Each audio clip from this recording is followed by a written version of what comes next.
Now, it is sad that a river this important is drying up, but wait until you find out what comes next. What does prophecies say about the Euphrates River drying up?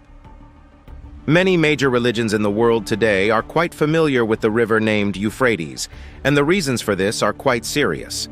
For Islam, Judaism, and Christianity, the Euphrates River is, in fact, one of the first 4 rivers created by God, which flowed from the Garden of Eden. In the Bible, you would find this in the book of Genesis 2.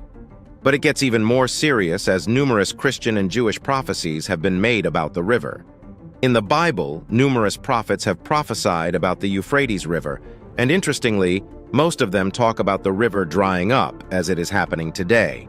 This is no small event, as the Euphrates River is considered a mighty water highway and is referred to as the Great River by the prophets. Amongst those who have prophesied about the river drying up, we find prophet Isaiah, who declared in Isaiah 11:15 that God himself would strike the Euphrates River, allowing the remnants of his people to return to the land. Isaiah also prophesied in Isaiah 44:27 that God will be the one to dry up the rivers. If you follow events closely, you will notice that there's been a strange heat spell traversing Europe and drying up major rivers, of which the Euphrates falls. But the peculiarity of the Euphrates River drying up doesn't stop here, as there seems to be a bigger purpose for the river's demise. Another prophet in the Bible known to prophesy about the dry future of the Euphrates River is a prophet, Jeremiah.